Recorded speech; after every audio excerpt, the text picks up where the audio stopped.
Hello students, welcome once again to today's class. আশা করি তোমরা সকলে খুবই ভালো আছো এবং খুব মন দিয়ে পড়াশোনা করছো। কারণ খুব সামনেই তোমাদের ইউজির এক্সাম রয়েছে। এছাড়া এন্ট্রান্সের এক্সাম তো ওর ইউজির এক্সাম শেষ হওয়ার পরেই অল্প কিছু দিনের মধ্যেই ওটা হবে। তো ওই জন্য খুবই প্রেশার আশা করছি তোমাদের উপরে। বাট কিছু করার নেই, তোমাদেরকে তো পড়াশোনা করে যেতেই হবে এই ফেজটাতে। তো আমরা আজকে একই রকমভাবে নিয়ে এসেছি ওই 50 কোশ্চেন্সের সেট, যার মধ্যে আমরা প্রায় 30 to 40 কোশ্চেন্স আলোচনা করব। বাকি 10 কোশ্চেন্স যেগুলো রয়েছে ওগুলো আমরা স্কিপ করে করবো, ওগুলো ফর ইওর এন্ট্রান্সেস পারপাস। ওগুলো ইম্পর্টেন্ট নয়, সেই সব কিছু প্রশ্ন আমরা স্কিপও করব। তো ভিডিওটা পুরোটা তোমাদেরকে দেখতে হবে। অনেকগুলো এমসিকিউ আজকের ক্লাসে প্র্যাকটিস হবে তোমাদের, আর মন দিয়ে ক্লাসটা করো। বাকি এন্ট্রান্স রিলেটেড এবং কোর্স রিলেটেড কিছু কথা তোমাদের সাথে আলোচনা করব একদম ভিডিওর শেষে। ঠিক আছে, মন দিয়ে তাহলে ক্লাসটা দেখতে থাকো। আচ্ছা, আজকে আমরা পেয়েছি 2005, অর্থাৎ 2005-এর ডিসেম্বরে ইউজিসি নেট, অর্থাৎ নেটের একটা এক্সাম হয়েছিল। তো ওখানকারই একটা সলভ কোশ্চেন পেপার। ওকে, এখানকার প্রথম প্রশ্ন যেটা বলা রয়েছে, Chaucer's the Canterbury tale is a high romance told in, অর্থাৎ চসারের ক্যান্টারবেরি টেলসটা, এটা আমাদেরকে সোজা কথায় বলতে হবে কোন রাইমিং প্যাটার্নে লেখা। Rhyme royal, terza rima, heroic libre আর ভার্স লিব্রে। আচ্ছা, এটার সঠিক উত্তর হবে হিরোইক লিব্রে। আচ্ছা, এটার এই হিরোইক লিব্রের ব্যাপারটা সম্পর্কে আমরা একটু জেনে নিই এবং ক্যান্টারবেরি টেলসের সম্পর্কে একটু জেনে নিই। তো বলা রয়েছে কি, the knight's tale is the first tale. তাহলে চসারের যে ক্যান্টারবেরি টেলসটা রয়েছে, তোমরা পিজিতে এটা ডিটেলসে খুবই পড়বে।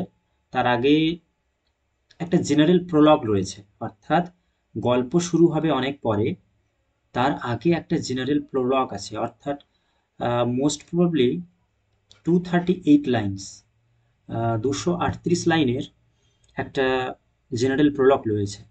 ওই প্রলগটা কি বলছে, ওখানে যতজন ক্যারেক্টার রয়েছিল, আমরা তো জানি ক্যান্টারবেরি টেলসে প্রায় 31 ক্যারেক্টার, অর্থাৎ 31 জন পিলগ্রিমেজ রয়েছিল, এদের প্রত্যেকের বর্ণনা ওই জেনারেল প্রলগে করা রয়েছে। এবার প্রলগটা কি হয়, কোনো পোয়েমের আগে বলা থাকে, কারণ পুরো পোয়েম শুরু হওয়ার আগে ওই জেনারেল প্রলগে পোয়েম রিলেটেড সব কিছু ডিটেলস ওইখানে পোয়েট বলে দেয়।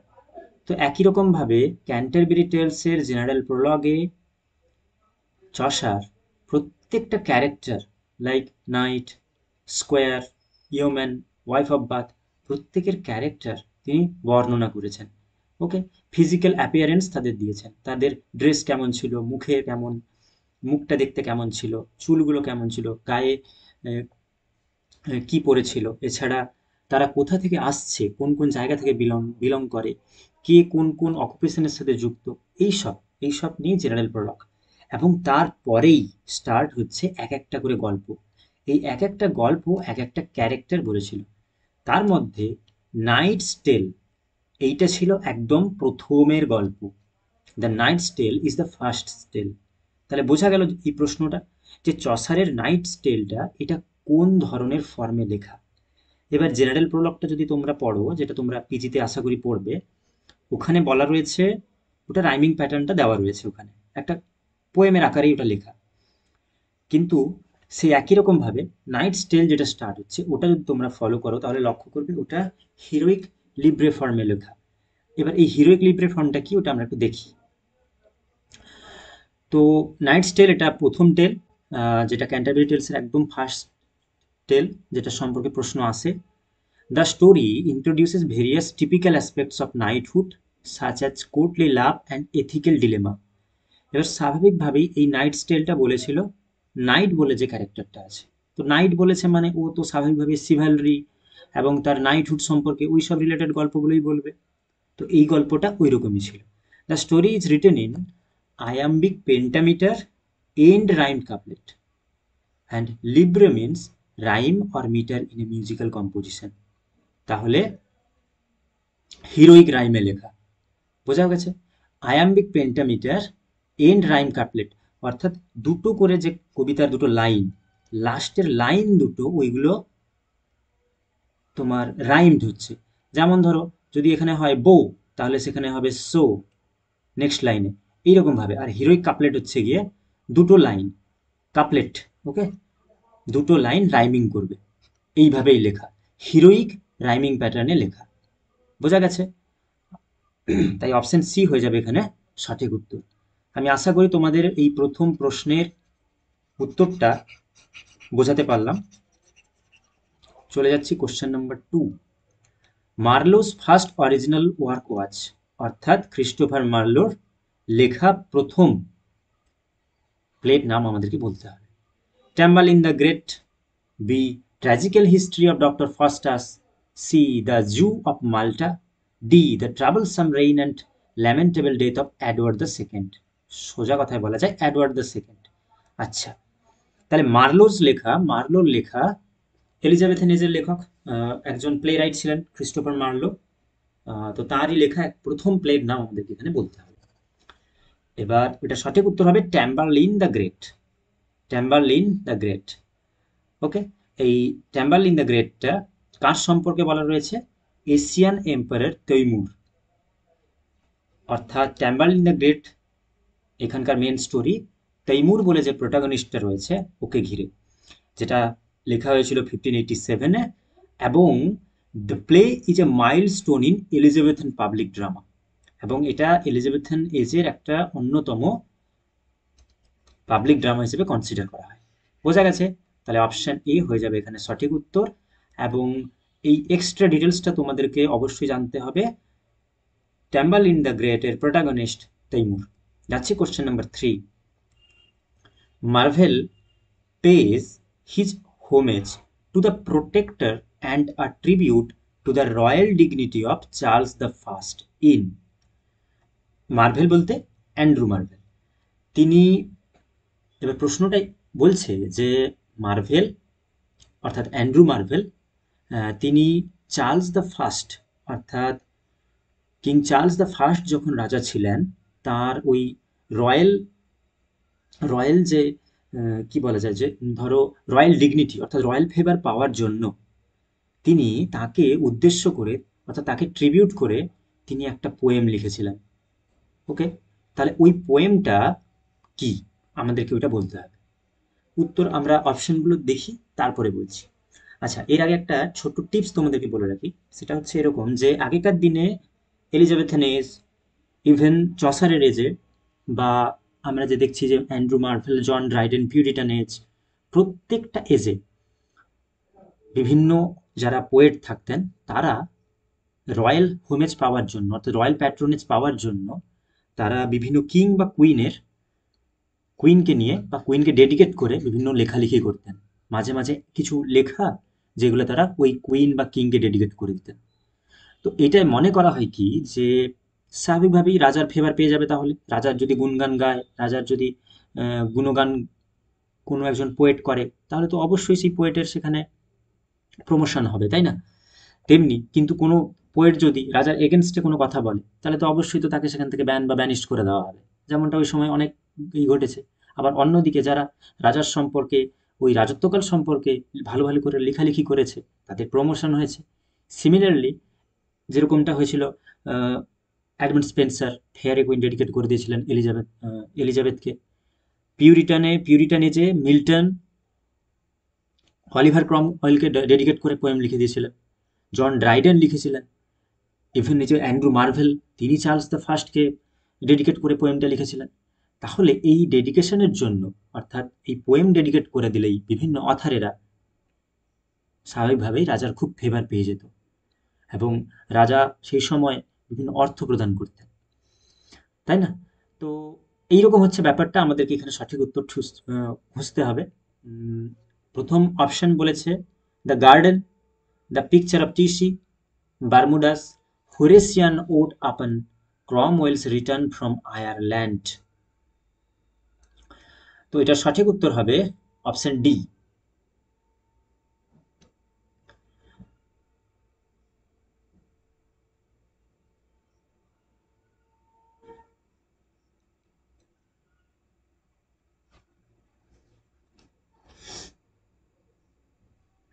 আচ্ছা, যাচ্ছি question number 4।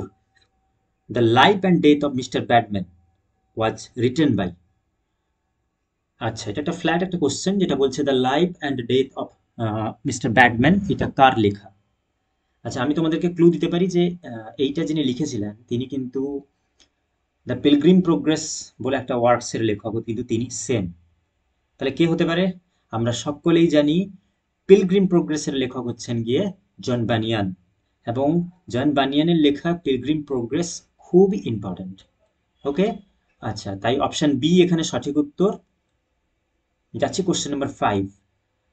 Doctor Johnson's a dictionary of English language was published in, once again entrance favourite question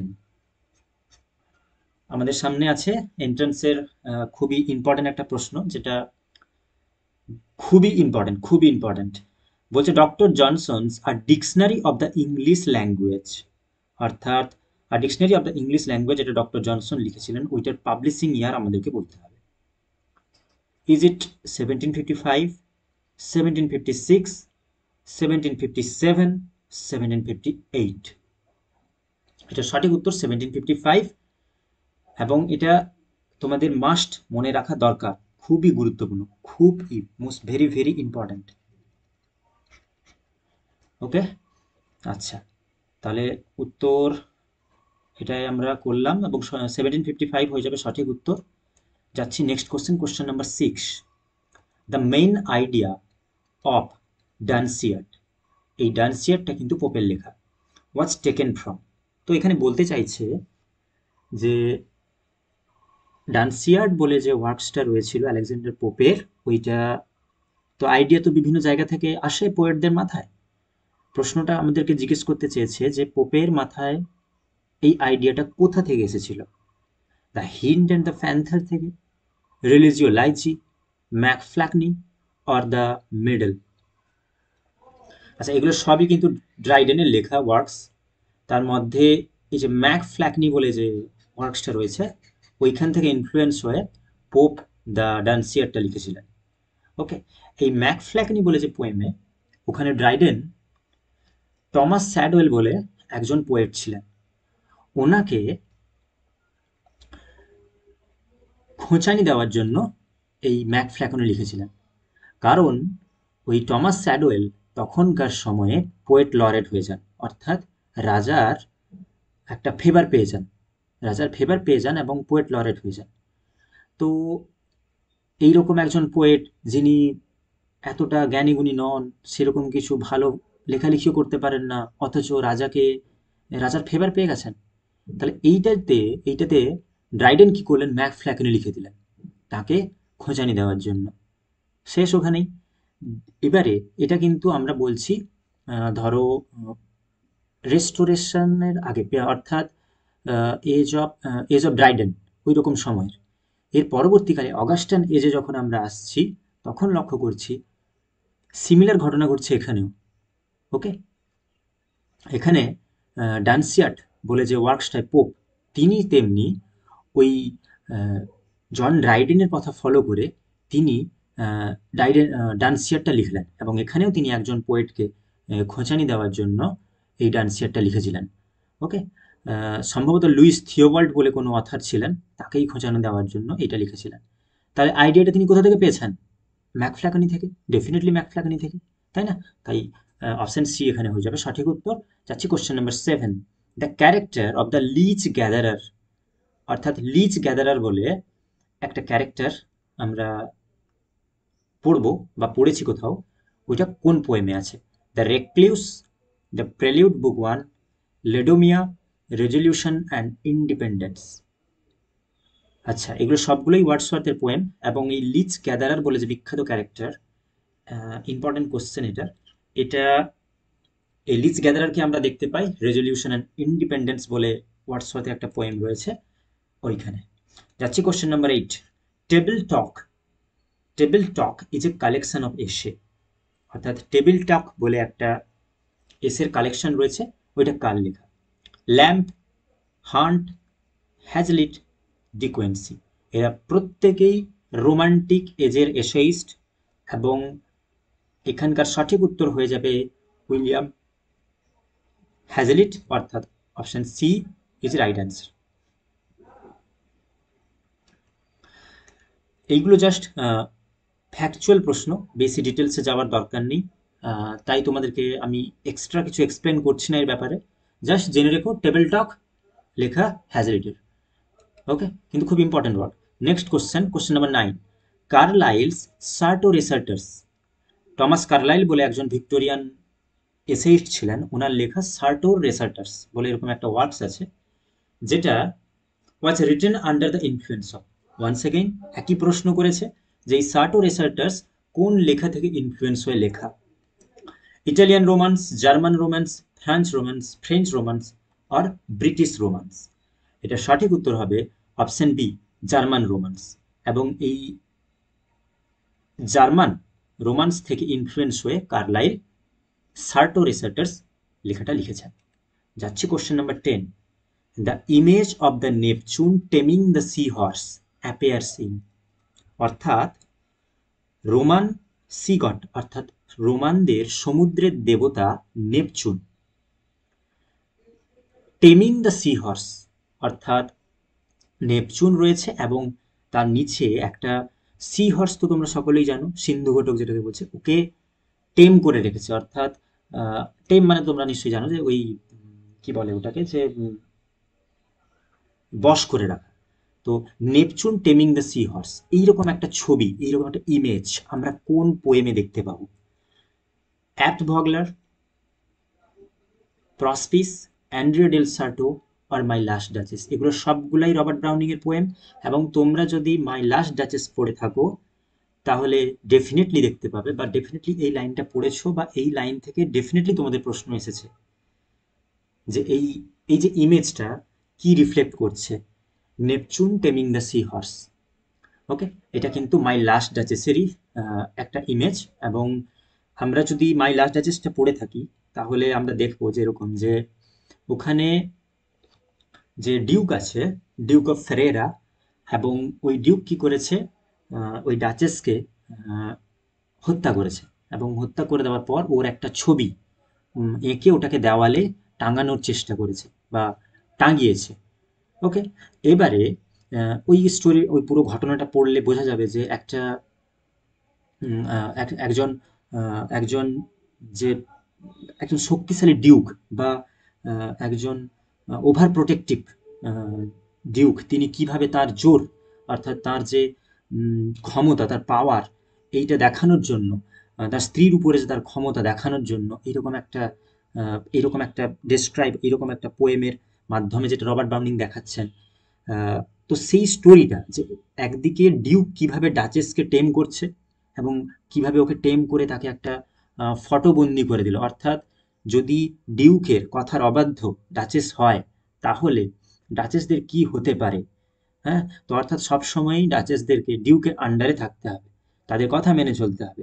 এইরকম যে একটা ডিউকের যে প্রভাব প্রতিপত্তি ব্যাপার, এই যে Neptune taming the sea horse, যেমনটা নেপচুন বলে যে সি গড, ও যেভাবে সি হর্সটাকে টেম করে রেখেছে, এইরকম একটা ইমেজারি মাই লাস্ট ডাচেসে দেখা যাবে। আশা করি তোমাদের জিনিসটা ক্লিয়ার হলো। তোমরা প্রয়োজনে মাই লাস্ট ডাচেস এটা পড়ে নিতে পারো। আশা করি ইম্পর্ট্যান্ট কোশ্চেন্স এখান থেকে আসতে পারে, বা তোমাদের পিজিতেও এরকম মাই লাস্ট ডাচেস তোমাদের সিলেবাসে থাকতেই পারে। যাচ্ছি question number 11, T S. Eliot's the waste land is dedicated to মিগেল ফেভরো। ওকে, অর্থাৎ টি.এস. এলিয়টের দ্য ওয়েস্টল্যান্ড বলে যে ওয়ার্কসটা রয়েছে, ওইটা টি.এস. এলিয়ট একজনকে ডেডিকেট করেছিলেন। এবং তিনি ডেডিকেট করার আগে শুরুতে লিখেছিলেন এরকম যে টু মিগেল ফেভরোর, অর্থাৎ দ্য বেটার ক্রাফটসম্যান। তো এটা তিনি কাকে ডেডিকেট করেছেন, প্রশ্নটা এখানে। Ezra Pound, Baudelaire, G M. Hopkins, Dante. আচ্ছা, আমরা এখান থেকে একটা জিনিস, ব্যাপারটা হতে পারে আমরা তো সব প্রশ্নের উত্তর সবাই তো জানতে নাও পারি, তাই না? তাহলে কিভাবে এটাকে একটা সঠিক গেস লাগানো যেতে পারে? টি.এস. এলিয়ট তার যে কোনো লেখাতে, be it the love song of J Alfred Prufrock, be it Wasteland, be it the hollow man, এইগুলোতে কিন্তু ইমাজিস্ট পোয়েট এজরা পাউন্ডের একটা খুব বড় গুরুত্ব রয়েছে। তো তোমরা পরবর্তীকালে যদি কোনো এরকম প্রশ্ন পেয়ে থাকো যে টিএস এলিয়ট কার কাছ থেকে ইনফ্লুয়েন্স হয়েছেন, কাকে ডেডিকেট করেছেন, তাহলে কিন্তু তোমরা এজরা পাউন্ডকে নির্দ্বিধায় ঠিক মারতে পারো। ওকে, এছাড়া টিএস এলিয়ট কিন্তু এক্সটেন্সিভ মানে একজন ভোরাসিয়াস রিডার ছিলেন। ওকে, তিনি প্রচুর পরিমাণে দান্তে পড়েছেন, দান্তে পড়েছিলেন, ভার্জিল, ওভিড, হ্যাঁ সেদিকে শেক্সপিয়ারের সমস্ত ওয়ার্কস পড়ে নিয়েছেন। হ্যাঁ, প্রচুর পরিমাণে এত পড়াশোনা করেছিলেন যেগুলো তার রিফ্লেকশন আমরা পেয়েছি the love song of J Alfred Prufrock. Okay, এই যে পোয়েমটা ওয়েস্টল্যান্ডে। ওকে, আশা করি বোঝা গেছে। তো তিনি টিএস এলিয়ট দ্য ওয়েস্টল্যান্ড এটা তিনি ডেডিকেট করেছিলেন কাকে? এজরা পাউন্ডকে। কি বলে ডেডিকেট করেছেন? ইল মেগলোর ফেভরো, এইটা বলে, যার ইংরেজি অর্থ হচ্ছে দ্য বেটার ক্রাফটসম্যান। বোঝা গেছে? যাচ্ছি question number 12, the local of Riders to the sea, অর্থাৎ জে এম সিনজের লেখা একটা খুব ইম্পর্ট্যান্ট ট্র্যাজেডি, যেটা the Riders to the sea. মরিয়া বলে একজন ক্যারেক্টার রয়েছে, মহিলা ক্যারেক্টার, তার ছেলে পুলে, তার হাজব্যান্ড, তারা সকলেই সমুদ্র যাত্রা করে, অর্থাৎ তাদের তো জীবিকা ওই সমুদ্র থেকেই সাধারণত উপার্জিত হতো। তো তারা সকলেই সমুদ্রে যাবে এবং সকলেই ওখানে গিয়ে মারা যাবে। এইরকম একটা ট্র্যাজেডির, এইরকম একটা ব্যাকগ্রাউন্ডে লেখা এই tragedy Riders to the sea, এইটাকে বলতে হবে কোন লোকাল জায়গার কথা এখানে বলা রয়েছে। জেম সিঞ্জ কিন্তু আয়ারল্যান্ডের একজন লেখক। ওকে, এবারে বলতে হবে এটা কি ডাবলিনের সেটিং, না Aran Ireland, or it Galway, or Belfast. এটা সঠিক উত্তর হবে অ্যারান আইল্যান্ডে। ওকে, এটাও কিন্তু ইম্পর্টেন্ট প্রশ্ন যে রাইডার্স টু দ্য সির সেটিংটা কোথায়? অ্যারান আইল্যান্ড, মনে থাকবে। যাচ্ছি কোশ্চেন নাম্বার 13। আচ্ছা, এখানে কিন্তু প্রত্যেকটা প্রশ্নই খুবই ইম্পর্ট্যান্ট, প্রত্যেকটা প্রশ্নই এন্ট্রান্সের পার্সপেক্টিভ থেকে, বিকজ আমি যেটা দেখতে পাচ্ছি যে প্রত্যেকটা প্রশ্নের একদম এক একটা অথারের সবচেয়ে ইম্পর্ট্যান্ট প্রশ্ন যেটা হতে পারে ওটাই এইবারের কোশ্চেন পেপারে এসেছে। যেমন জেমস সিঞ্চ বলা মানে তোমার ওখানে জানতেই হবে যে জেমস সিঞ্চের ফেমাস ওয়ার্কস কোনটা, রাইডার্স টু দ্য সি, তার সেটিং কোথায়, মেন ক্যারেক্টারের নাম কি, জানতেই হবে। বক পোয়েম, দ্য বক পোয়েম আর অ্যাসোসিয়েটেড উইথ, অর্থাৎ বক পোয়েম বলে একটা পোয়েট্রি কালেকশন রয়েছে একজন অথারের। তো এই বক পোয়েম কে লিখতেন বা তার কার পোয়েট্রি কালেকশনকে আমরা বক পোয়েম হিসেবে বলে থাকি? Ted Hughes, Elizabeth Jennings, Tony Harrison আর সিমাস হিনি। এটা সঠিক উত্তর হবে সিমাস হিনি। সিমাস হিনি একজন নোবেল লরিয়েট, এবং তিনি কিন্তু আমরা যে মেডিয়েভাল ইংল্যান্ডের মেডিয়েভাল এজে বিওয়াল্ফ বলে যে ওয়ার্কসটা ছিল না, ওই বিওয়াল্ফ ওয়ার্কসটা কিন্তু সেটা তো একটা ওল্ড ইংলিশে লেখা ছিল, এটা কিন্তু সিমাস হিনি প্রথম ইংলিশে ট্রান্সলেট করেছিলেন, অর্থাৎ ইংলিশে লিখেছিলেন। ওকে, এটা একটা প্রশ্ন হয়। আর দ্য বক পোয়েম বলে তার যে পোয়েট্রি কালেকশনগুলো ছিল ওটা মেনলি বিভিন্ন ধরনের পোয়েম নিয়ে ওটা তৈরি, যেমন bog queen, the Grauballe man, punishment, strange fruit, এইরকম কিছু পোয়েম নিয়ে, এইরকম কিছু পোয়েট্রির ভলিউম নিয়ে এই বক পোয়েমের কালেকশন। তাহলে বোঝা গেল বক পোয়েম রিলেটেড টু সিমাস হিনি। সিমাস হিনি বিওল্ফ বলে যে ওল্ড ইংলিশ টেক্সটটা রয়েছে সেটার তিনি ট্রান্সলেট করেছিলেন ইংলিশে। তিনি আবার একদিকে নোবেল লরিয়েট। তাহলে একটা প্রশ্ন থেকে আমরা এতগুলো প্রশ্নের অ্যাটেম্প করতে পারলাম। বোঝা গেছে? যাচ্ছি question number 14। Edward Bond's Bingo deals with the life of. আচ্ছা, এখানে কিন্তু এই বিঙ্গো টেড়ে মেড়ে ওরকম কিছু নয়। এখানে আমরা এডওয়ার্ড বন্ড বলে একজন মডার্নিস্ট রাইটার রয়েছেন, তিনি কিন্তু বিঙ্গো বলে একটা ওয়ার্ডস লিখেছেন। ওকে, ওই বিঙ্গোতে তিনি কার লাইফ স্টোরি বর্ণনা করেছেন? ড্রাইডেনের, শেক্সপিয়ারের, বেন জনসনের আর মার্লোর। এখানে সঠিক উত্তর হবে শেক্সপিয়ারের। তো শেক্সপিয়ারকে তিনি তার এই বিঙ্গো বলে যে প্লেটা ছিল সেইখানের একটা ক্যারেক্টার হিসেবে ইনক্লুড করেছেন। বোঝা গেছে? বিঙ্গো বলে একটা প্লে এডওয়ার্ড বন্ডের লেখা। ওই বিঙ্গো প্লেটা যদি তোমরা পড়ো ওখানে দেখতে পাবে শেক্সপিয়ার বলে একজন ক্যারেক্টার রয়েছে। যেরকম বিভিন্ন নভেল, বিভিন্ন ড্রামা, বিভিন্ন প্লেতে ক্যারেক্টার থাকে, সেখানে শেক্সপিয়ার বলে একজন ক্যারেক্টার রয়েছে। তাই এখানে অপশন বি হয়ে যাবে সঠিক উত্তর। যাচ্ছি question number 15। Arthur Miller's the death of a salesman is mainly about, অর্থাৎ আর্থার মিলারের লেখা দ্য ডেথ অফ আ সেলসম্যানটার মেইন থিম কি? American dream, American imperialism, American American pragmatism or American transcendentalism. এটা সঠিক উত্তর হবে আমেরিকান ড্রিম। ওকে, আচ্ছা, আমেরিকান ড্রিমের একটা কনসেপ্ট তোমরা বলবে যে এই আমেরিকান ড্রিম জিনিসটা কি। ওকে, যেটা এখানকার মেন থিম, এই আমেরিকান ড্রিমের একটা কনসেপ্ট রয়েছে, সেটা হচ্ছে এইরকম যে আহ, ধরো 1949 সালে ডেথ অফ আ সেলসম্যান লেখা হয়েছিল। তো ওই রকম সময়ে একটা কনসেপ্ট আমেরিকাতে চলতো, বা আহ, তখন বেশ প্রচলিত ছিল এরকম ব্যাপার, আমেরিকান ড্রিম বলে একটা কথা চলতো। ওখানে বলা ছিল যে ধনী দরিদ্র, জাতি ধর্ম বর্ণ নির্বিশেষে যে কোনো কেউ কিন্তু তার সে কিন্তু তার মধ্যে পোটেনশিয়ালিটি রয়েছে, সে সে একটা টপ মোস্ট লেভেলে পৌঁছতে পারে শুধুমাত্র তার হার্ড ওয়ার্কের মাধ্যমে। সে যদি কঠিন পরিশ্রম করতে থাকে, বা কঠিন পরিশ্রমের মাধ্যমে তার যে অ্যাচিভেবল আইডিয়া, অর্থাৎ তার যে টপমোস্ট সুপিরিয়র পাওয়ার অ্যাচিভ করার ক্ষমতা যে কোনো মানুষের রয়েছে, সেটা ধনী গরিব সকলেরই, কিন্তু তার জন্য তাকে হার্ড ওয়ার্ক করতে হবে। এইরকম একটা কনসেপ্টকে বলা হয় আমেরিকান ড্রিম। আর এই থিমটাতে লেখা the death of a salesman. তাই অপশন এ এখানে হয়ে যাবে সঠিক উত্তর। আশা করি বোঝা গেছে। যাচ্ছে কোশ্চেন নাম্বার 16। আচ্ছা, একটা অ্যাডিশনাল ইনফরমেশন তোমাদেরকে বলে রাখি, যে it was the recipient of the 1949 Pulitzer prize for drama. অর্থাৎ এই ডেথ অফ আ সেলসম্যান 1949 সালে পুলিৎজার প্রাইজ পেয়েছিল। হয়েছে। যাচ্ছি এবারে question number 16। The patient in Michael Ondaatje's the English patient. Michael Ondaatje, এই নামটা তোমরা ডেফিনেটলি শুনে থাকবে কোথায়? Booker prize winning. আমি যে ভিডিওটা বানিয়েছি বুকার প্রাইজ উইনারের লিস্ট, ওই ভিডিওতে তোমরা যদি কেউ না দেখে থাকো, তো আমি এখানে আই বাটনে ডেফিনেটলি ওটাকে দিয়ে দিব। এবং তোমরা ওই বুকার প্রাইজ, সাহিত্য একাডেমি অ্যাওয়ার্ড উইনার, এছাড়া নোবেল প্রাইজ উইনার, ওগুলো তো খুব ইম্পর্ট্যান্ট এক্সাম পার্সপেক্টিভ থেকে, তোমরা ওই ভিডিওগুলো পারলে দেখে নিও।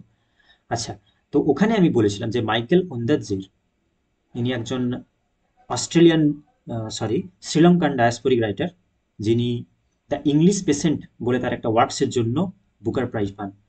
তো এটা প্রশ্নটা ওর ভেতর থেকেই করেছে, যে স্বাভাবিকভাবেই আমরা দেখতে পাচ্ছি একটা পেশেন্ট বা রোগী, বা যে পেশেন্টটা, ওই পেশেন্টের নাম কি আমাদেরকে এখানে বলতে হবে।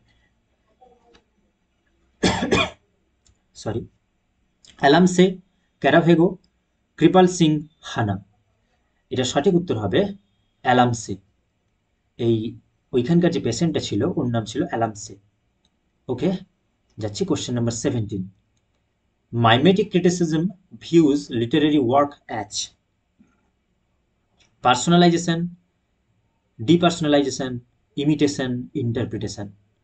আচ্ছা, এই মাইমেটিক ব্যাপারটা, এই মাইমেটিক, MIMETIC, এই মাইমেটিক ব্যাপারটা মানে হচ্ছে গিয়ে নকল করা। ওকে, আমরা বলি না যে মিম, এই যে মিম বিভিন্ন ব্যাপার রয়েছে, মিম আমরা তো এখন নিশ্চয়ই এই 21st সেঞ্চুরিতে যারা সোশ্যাল মিডিয়া ইউজ করি, তারা ডেফিনেটলি এই মিম ওয়ার্ডটা শুনেই থাকবো। এই মিমটা কি হয়? কোনো কিছু একটা মিমিক্রি করা। আমরা প্লেটো বা অ্যারিস্টটলের ওয়ার্কসে দেখতে পাচ্ছি এইরকম যে মাইমেটিক ব্যাপার স্যাপার, বা মাইমেটিক যে থিওরিটা, অর্থাৎ ইমিটেশন, নকল করা। তো এই মাইমেটিক ক্রিটিসিজম, এটা তোমরা পরবর্তীকালে যখন পিজি পড়বে, তখন পিজিতে ক্রিটিসিজমের যে পোর্শন রয়েছে ওখানে আরও ডিটেলস আলোচনা করা রয়েছে। আপাতত অপশন সি হয়ে যাবে সঠিক উত্তর, এবং আমরা চলে যাচ্ছি question number 18। Question number 18, the concept of archi writing is developed by. Theory থেকে একটা ডিরেক্ট প্রশ্ন, এই আর্চি রাইটিং এর কনসেপ্ট কার দেওয়া? Stanley Fish, Foucault, Derrida, Paul de Man. এটা দেরিদার দেওয়া একটা কনসেপ্ট। এবং যাচ্ছি question number 19। A figure of speech in which two terms opposite in meaning are placed side by side in one phase is known as. তো figure of speech থেকে কিন্তু প্রশ্ন থাকছে, এন্ট্রান্সের প্রশ্ন থাকে। তাই ফিগার অফ স্পিচ, প্রত্যেকটা figure of speech, simile, metaphor, alliteration, litotes, hendiadys, metonymy, synecdoche, এগুলো সবগুলো খুবই গুরুত্বপূর্ণ, এবং প্রত্যেকটা সঠিক এক্সাম্পল জানা দরকার।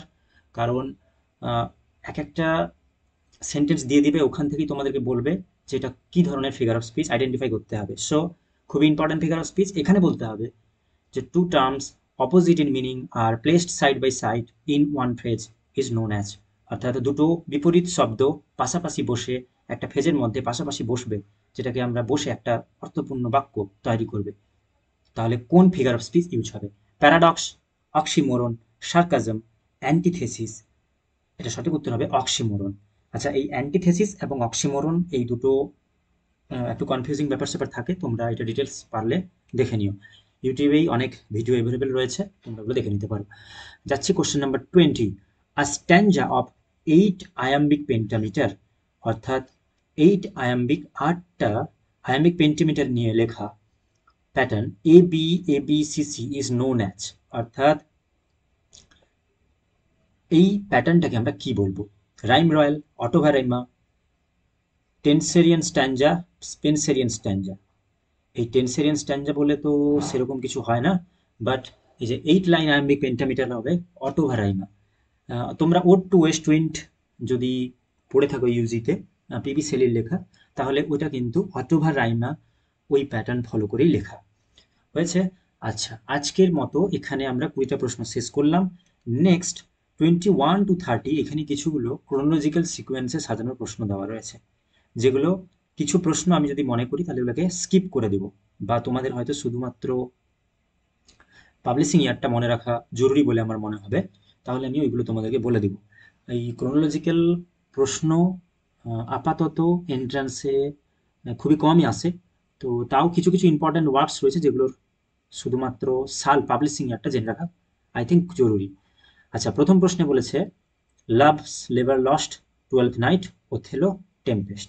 তো এইরকমভাবে এগুলো জাম্বেল আপ করে দেওয়া রয়েছে বিভিন্ন শেক্সপিয়ারের প্লেস, এগুলোকে যদি সঠিক আকারে সাজানো হয় তাহলে কি দেখবো? যে লাভ লেবার লস্ট এটা 1594-এ পাবলিশ হয়েছিল, টুয়েলথ নাইট 1599, দেন ওথেলো 1604, ওথেলোর পাবলিশিং ইয়ারটা ইম্পর্ট্যান্ট, এবং দ্য টেম্পেস্ট 1611। তাহলে আমরা যদি এটাকে সাজাই তাহলে দেখতে পাচ্ছি অপশন এটাই সঠিক ক্রোনোলজিক্যাল সিকোয়েন্সে সাজানো, কারণ লেবার্স লস্ট 1594, তারপর টুয়েলথ নাইট, তারপর ওথেলো এবং টেম্পেস্ট। তাহলে এইভাবে ক্রোনোলজিক্যাল প্রশ্নগুলোকে, অর্থাৎ ক্রোনোলজিক্যাল সিকোয়েন্সে সাজানো হলে এইভাবে আসছে তার ক্রোনোলজি। বোঝা গেছে? যাচ্ছি question number 22। Ralph Roister Doister, Utopia, Astrophel and Stella, shepherd's calendar. এই যে উটোপিয়া বলে যে ওয়ার্ডটা রয়েছে বা ইউটোপিয়া, এটা টমাস মুরের লেখা একটা ইম্পর্টেন্ট ওয়ার্ক, যেটা 1516-এ পাবলিশ হয়েছিল। ইম্পর্টেন্ট ওয়ার্কস, এটার সাল তোমাদেরকে জানতেই হবে। র্যাল্ফ রয়স্টার ডয়স্টার, নিকোলাস ইউডালের লেখা ফার্স্ট ইংলিশ কমেডি।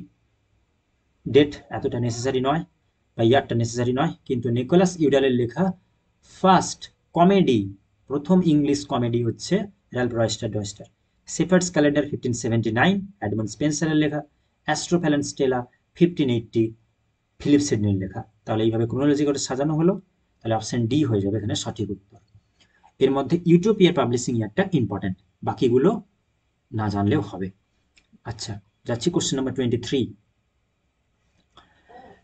23-তে কিছুগুলো জনরা বা বা তোমাদের যে বিভিন্ন ধরনের যে ধরো এটাকে সিকোয়েন্সে সাজাতে বলছে, তো যেমন সনেট, পিরিয়ডিক্যাল এসে, গথিক নভেল, অ্যাবসার্ড প্লে, এগুলো জনরার মধ্যেই আসছে, বিভিন্ন রাইটিং জনরা।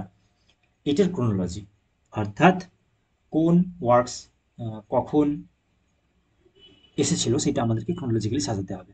সবচেয়ে প্রথম কে ছিল যদি আমরা দেখি তাহলে দেখব এখানে সনেট, পিরিয়ডিক্যাল এসে, গথিক নভেল, অ্যাবসার্ড প্লে। দেখো সনেট কিন্তু খুবই পুরনো, যেরকম আমরা ইটালিতে দেখছি সনেট প্রথম লেখা হচ্ছে, যেটা 13th সেঞ্চুরি সনেটটা ওই রকম সময়। পিরিয়ডিক্যাল এসে কার হাত ধরে আসছে? Francis Bacon. তাহলে প্রথমে সনেট, তারপরে এসে, গথিক নোভেল চলে আসছে রোমান্টিক এজে, এবং অ্যাবসার্ড প্লে একদম মডার্ন, তাই না?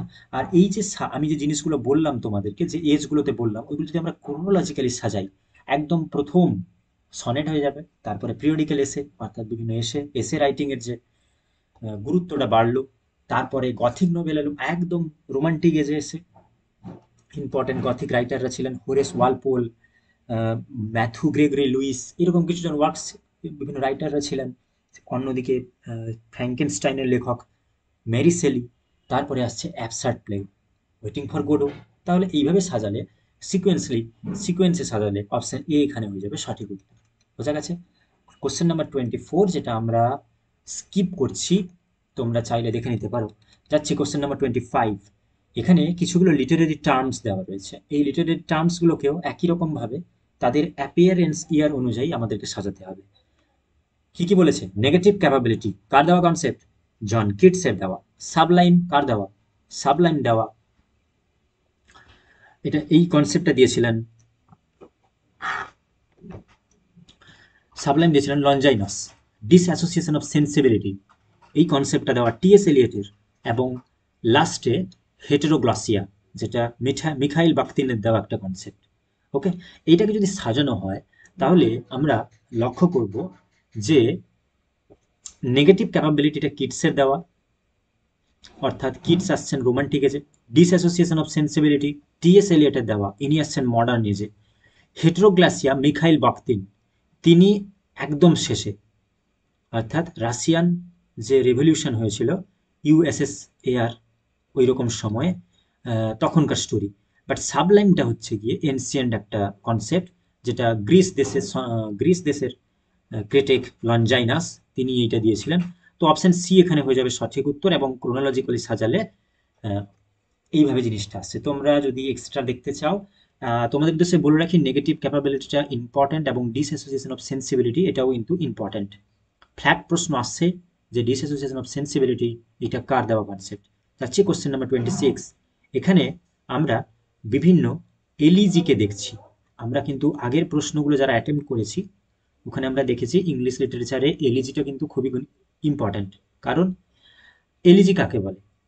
একটা এলিজি হচ্ছে mournful song written on the purpose of someone's death, or when the nearer dear one had died, then the poet wrote elegy.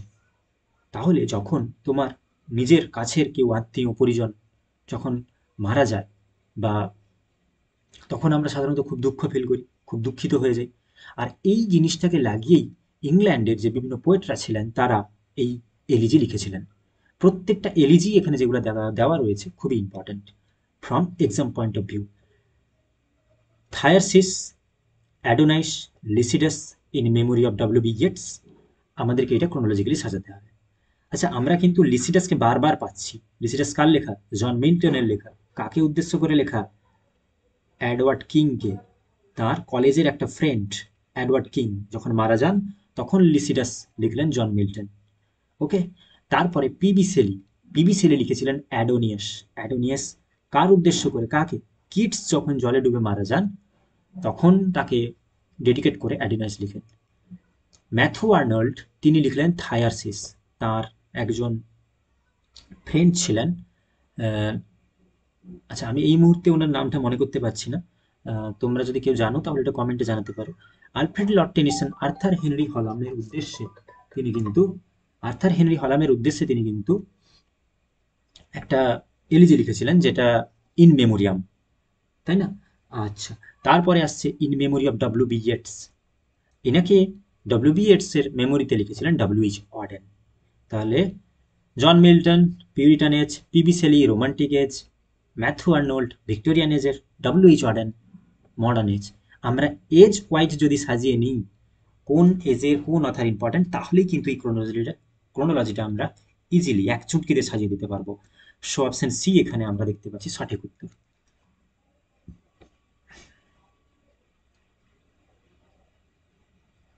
আচ্ছা হ্যাঁ, ওই ম্যাথু আর্নল্ড তিনি তার যে থায়ারসিস এটা তিনি লিখেছিলেন আর্থার হাক ক্লক বলে একজন তার ফ্রেন্ড ছিলেন, তাকে উদ্দেশ্য করে। ওকে, যাচ্ছি কোশ্চেন নাম্বার 27। আচ্ছা, আমরা এই প্রশ্নটাকে আপাতত স্কিপ করছি, কারণ এটা থিওরির একটা প্রশ্ন, তোমাদের এত দিক থেকে প্রশ্ন আসে না, চাইলে তোমরা দেখতে পারো। নেক্সট, এটা ইম্পর্ট্যান্ট কারণ টিএস এলিয়টের যে ওয়েস্টল্যান্ড আছে পোয়েমটা, এই ওয়েস্টল্যান্ডের পোয়েমের এটা একটা পার্ট দেওয়া রয়েছে। ওই পোয়েমটা টোটাল 5টা সেকশনে বিভক্ত, অর্থাৎ 5টা ভাগে ভাগ রয়েছে, এবং প্রত্যেকটা 5টা ভাগেরই এক একটা করে টাইটেল রয়েছে। ওই টাইটেলগুলো কিন্তু খুবই ইম্পর্ট্যান্ট। তো একদম ফার্স্ট টাইটেল কি ছিল? The burial of the dead, a game of chess, fire sermon, death by water, what the thunder said. এইভাবে ক্রোনোলজিক্যালি তোমাদেরকে জানতে হবে। এইবারে আমি এইটার জন্য তোমাদের একটা স্পেশাল ট্রিক্স আমি তোমাদেরকে বলতে পারি, তো সেটা তোমরা যদি ফলো করো আমি আশা রাখছি তোমরা এটা মনে রাখতে পারবে বা তোমাদের সুবিধা হবে। যে the burial of the dead, একদম প্রথমে তোমরা ভেবে নাও যে সাপোজ এরকম একটা কফিন রয়েছে, the burial of the dead তার মানে সাধারণত বেরি অর্থাৎ কফিন বন্দি করে যখন আমরা কবর দিই, তাই না? তাহলে এটা হয়ে গেল the burial of the dead. A game of chess, a game of chess মানে আমরা তো সকলে অনেকে দাবা টাবা খেলি, তো এইরকম একটা ব্যাপার স্যাপার আসছে যে কিং কুইন পন এরকম বিভিন্ন ব্যাপার স্যাপার থাকছে। তো প্রথমে বেরিয়াল অফ দ্য ডেড, তারপরে গেম অফ চেস, দেন তারপরের যে পোয়েমটা ওটা হচ্ছে ফায়ার সারমন। তাহলে আমরা এইভাবে কি আঁকতে পারি না যে, এইভাবে মনে রাখতে পারি না যে আগুন, তো ফায়ার সারমন এরকম। তাহলে প্রথমে burial of the dead, then chess, a game of chess, তারপরে আসছে এ গেম আ ফায়ার সারমন, এবং তারপরে আসছে ডেথ বাই ওয়াটার। এবার ডেথ বাই ওয়াটার যদি হয় তাহলে আমরা একটা এরকম ধরে নিলাম যে জল, ওই সমুদ্রের যে ওয়েবস যেরকম ব্যাপার স্যাপার থাকে, তো এইরকম। তাহলে এটা একটা হলো, এবং সবচেয়ে শেষে what the thunder set.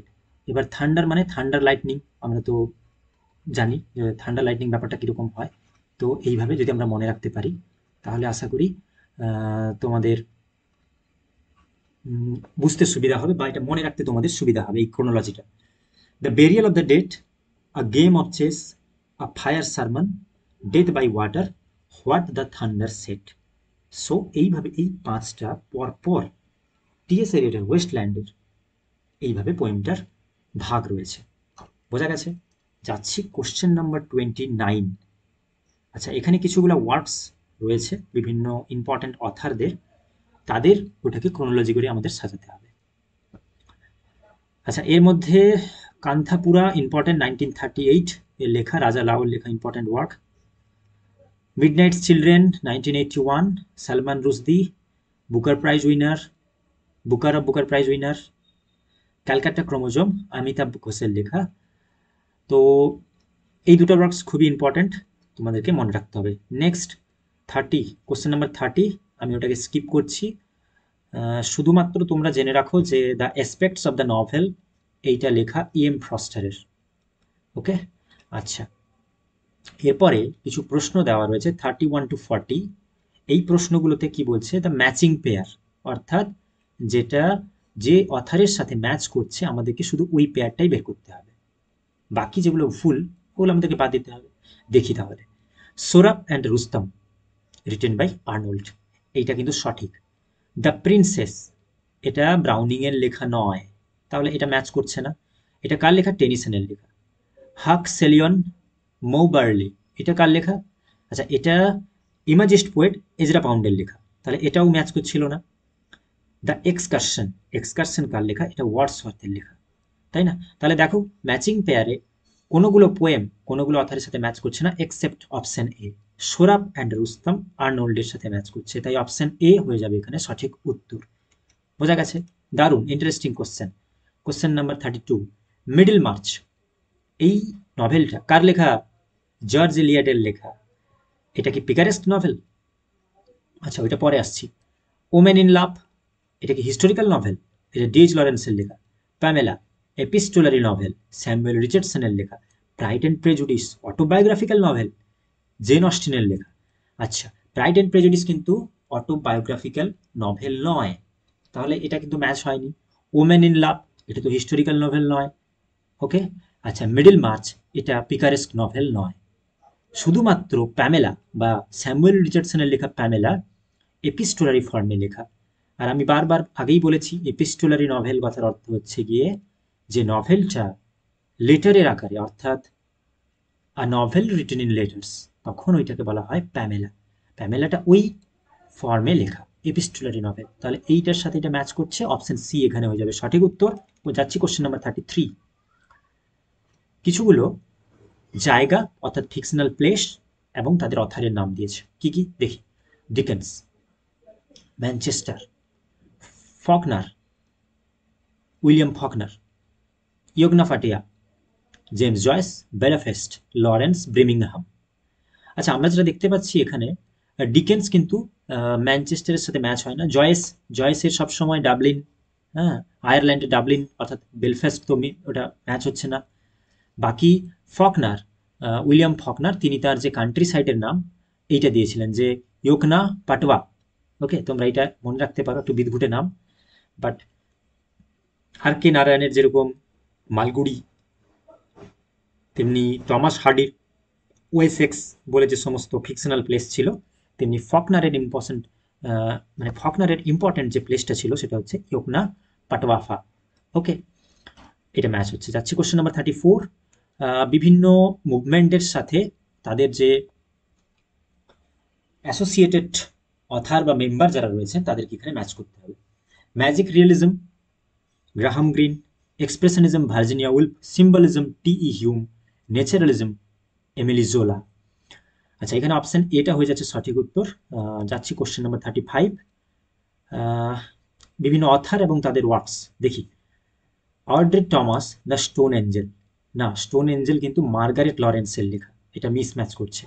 Robert Kroetsch the burning water, আচ্ছা এটা জর্জ বৌক্রিং এর লেখা। মার্গারেট লরেন্সের হোয়াট দ্য ক্রোসেট রবার্ট ক্রোসেটের লেখা। আচ্ছা, মার্গারেট অ্যাটুডের দ্য ব্লাইন্ড অ্যাসাসিন। তো অপশন ডি, এই যে মার্গারেট অ্যাটুড, যিনি বুকার প্রাইজ পেয়েছিলেন ফর দ্য হ্যান্ডমেডস টেল এবং 2 times Booker prize winner Margaret Atwood, remember the name, তার এই দ্য ব্লাইন্ড অ্যাসাসিন হয়ে যাবে সঠিক ম্যাচ এবং অপশন ডি হয়ে যাবে এখানে সঠিক উত্তর। যাচ্ছি কোশ্চেন নাম্বার 36। কিছুজন অথার রয়েছেন এবং তাদের যে বিভিন্ন ম্যাচ, তাদের যে ক্যারেক্টার্স, তাদের যে ইম্পর্টেন্ট ক্যারেক্টার্স, ওদেরকে আমরা ম্যাচ করব। আচ্ছা, Marlowe, Faust, Fletcher, the white devil, Congreve, the old bachelor, Ben Jonson, the maid's tragedy. আচ্ছা, বেন জনসনের কিন্তু মেডস ট্র্যাজেডি নয়, তাহলে এটা ভুল হয়ে গেল, এটা তো ম্যাচ করছে না। বাকি ফ্লেচারের দ্য হোয়াইট ডেভিল নয়, দ্য হোয়াইট ডেভিল জন হেউডের লেখা, এটা ওনার নয়। আচ্ছা, আমাদের এটা কনফিউশন আসতেই পারে যে মার্লো তাহলে কি ফার্স্ট, এটাও কিন্তু নয়। ফার্স্ট এই ক্যারেক্টারটা অর্থাৎ এই চরিত্রটা, এটা হচ্ছে গিয়ে উলফগ্যাং গথের লেখা ফার্স্ট, জার্মান রাইটার, তার ক্যারেক্টার ফার্স্ট। বাট মার্লো ওই ফার্স্টকে নিয়ে লিখেছিলেন ডক্টর ফাস্টাস, এখানে তো ফাস্টাস দেওয়া নেই, তাহলে অপশন এটাও হবে না। But Congreve the old bachelor, option C is the right answer. So option C হয়ে যাবে এখানে সঠিক উত্তর। দেখে নি, হ্যাঁ, উত্তর সি হয়ে যাবে এখানে সঠিক উত্তর। বাকি যাচ্ছি কোশ্চেন নাম্বার 37। বিভিন্ন অথার এবং তারা কোথা থেকে বিলং করেন আমাদেরকে জানতে হবে। ন্যাডিন গার্ডিমার নাইজেরিয়ান অথার, না, ইনি কিন্তু South African author. Chinua Achebe Kenyan writer, না, ইনি কিন্তু Nigerian author. Judith Wright Australian writer, yes, Judith Wright Australian writer. Peter Carey, ইনিও অস্ট্রেলিয়ান রাইটার, বাট এখানে কানাডা দেওয়া রয়েছে তাই এটা মিসম্যাচ করছে। জুডিথ রাইট একমাত্র রাইটার যার সাথে ম্যাচ করছে Australia, so option C is right answer. যাচ্ছি question number 38। Campus novel written by Margaret Drabble Macaulay, diary writing Samuel Pepys, periodical essay Lamb, না, পিরিয়ডিক্যাল এসে মানেই তো জোসেফ এডিসন আর Richard স্টিলের নাম আগে আসে, এটা তো মিসম্যাচ হচ্ছে। ট্রাভেলক, এটা ম্যাকাউলো হবে না।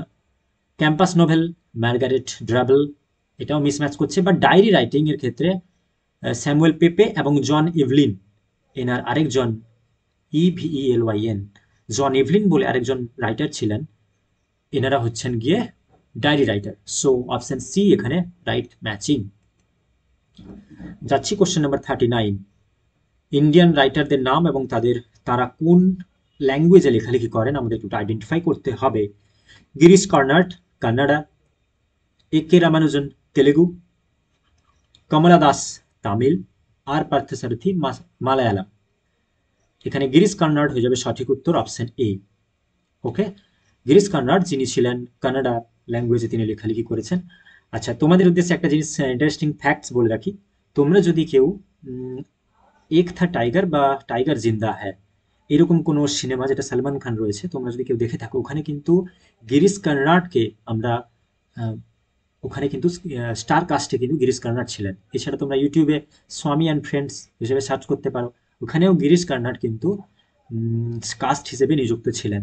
তো এই গিরিশ কার্নাড ইনি কিন্তু একজন ইন্ডিয়ান ইংলিশ রাইটিংয়ের ক্ষেত্রে একজন খুব গুরুত্বপূর্ণ একজন অথার, যিনি একধারে পোয়েট ছিলেন, একদিকে তিনি অভিনয়ও করেছেন, তিনি লেখালেখিও করতেন। ওকে, সাহিত্য একাডেমি অ্যাওয়ার্ড উইনার, সরি সাহিত্য একাডেমি। তো গিরিশ কর্নাড কিন্তু একজন খুব ইম্পর্ট্যান্ট একজন ক্যারেক্টার, তোমাদেরকে ওনাকে পড়তেই হবে, ওনার ডিটেলস ওয়ার্ডসগুলোকে। যাচ্ছি কোশ্চেন নাম্বার 40। মিসেস ম্যালাপ্রপ একজন খুব ইম্পর্ট্যান্ট একজন চরিত্র, পরবর্তীকালে তোমরা নিশ্চয়ই পড়বে কখনো। Nora the seagull, Lydia Languish সিক্স stoops to conquer, Eliza Doolittle পিগমেলিয়নের, অর্থাৎ অপশন ডি হয়ে যাবে সঠিক উত্তর। এই যে এলিজা ডোলিটল, এ হচ্ছে পিগমেলিয়নের একটা ক্যারেক্টার। হ্যাঁ, এই আমরা যে একদম প্রথম যে ভিডিওটা আলোচনা করেছিলাম, যেখানে প্রিভিয়াস ইয়ারের কোশ্চেন পেপার ছিল, ওইখানে আমরা এই প্রশ্নটা পেয়েছিলাম যে what is the modern adaptation of Pygmalion? My fair lady বলে একটা সিনেমা রয়েছে, ওইটা হচ্ছে গিয়ে মডার্ন অ্যাডাপ্টেশন অফ পিগমিলিয়ন। এই পিগমিলিয়ন ওয়ার্কসটা কার লেখা? জি বি শয়ের লেখা। এই পিগমিলিয়নে একটা গ্রিক কনসেপ্ট রয়েছে, সেটা তোমরা যদি কেউ জানো তাহলে আমাকে কমেন্ট বক্সে জানিও। আচ্ছা, বাকি তারপর থেকে যে সমস্ত প্রশ্নগুলো রয়েছে, এগুলো এগুলো একটা কম্প্রিহেন্সিভ প্যাসেজ থেকে দেওয়া প্রশ্ন। এগুলো তোমাদের এতটা ইম্পর্ট্যান্ট নয়, তাই আমরা বাকি যে 10 কোশ্চেন্স রয়েছে এগুলো আমরা স্কিপ করে দিলাম। বাকি আজকের ভিডিও বা আজকের ক্লাস আমরা আপাতত এখানেই শেষ করছি। তো তোমরা যারা এতদূর ক্লাসটা করলে, যদি তোমাদের ক্লাস খুব ভালো লেগে থাকে, লাইক করো, সাবস্ক্রাইব করো, প্রয়োজনে শেয়ার করো বন্ধুদের সাথে, because sharing is caring, you all know that. আর আমরা খুব শীঘ্রই একটা পিজি এন্ট্রান্সের কোর্স লঞ্চ করতে চলেছি। তোমরা যারা ইন্টারেস্টেড তোমরা কমেন্টে জানাতে পারো, যেটা আমরা তোমাদের গাইড করব কি করে কোন কোন টপিকসগুলো তোমাদেরকে মেনলি কভার করতে হবে। যারা মেনলি একা একা প্রিপারেশন নিচ্ছ, আই হোপ তোমাদেরকে এই গাইডেন্সটা তোমাদের খুব হেল্পফুল হবে। তোমরা যদি ইন্টারেস্টেড হও তোমরা কমেন্টে জানাও। আর ওই কোর্স ডিটেলস আমরা ভিডিওতে জানাবো, এবং তোমাদের জন্য ফ্রিলি অ্যাভেলেবেল সমস্ত নোটস আমরা ওখানে প্রোভাইড করব। এছাড়া এই যে আজকের ক্লাসের যে সমস্ত পিডিএফগুলো আমরা আলোচনা করছি, ওগুলো আমরা ওখানে ডিস্ট্রিবিউট করব তোমাদের উদ্দেশ্যে। এন্ট্রান্স থেকে কোন কোন জায়গাগুলো মেনলি ফোকাস করে আমরা ওগুলো তোমাদের সাথে আলোচনা করব, যেটা গুগল মিটের মাধ্যমে আমরা অ্যারেঞ্জ করার চেষ্টা করছি ওই ক্লাসগুলো। তো তোমরা যারা ইন্টারেস্টেড থাকো তোমরা তাহলে জানিও। আর কোর্স রিলেটেড একটা ডিটেলস ভিডিও আমরা আপলোড করব খুব শীঘ্রই। ঠিক আছে, ঠিক আছে, তাহলে আজকের ক্লাস আমরা এখানেই শেষ করছি। দেখা হচ্ছে পরের ভিডিওতে। টিল দেন খুব ভালো থেকো, মন দিয়ে পড়াশোনা করো, এন্ট্রান্সের প্রিপারেশন খুব ভালো করে নিতে থাকো, পাশাপাশি ইউজের যে তোমাদের সেমিস্টারের জন্য পড়াশোনা ওটাও মন দিয়ে করতে থাকো। Be happy, be consistent to your effort. See you in the next video, and bye bye. Tata, see you soon.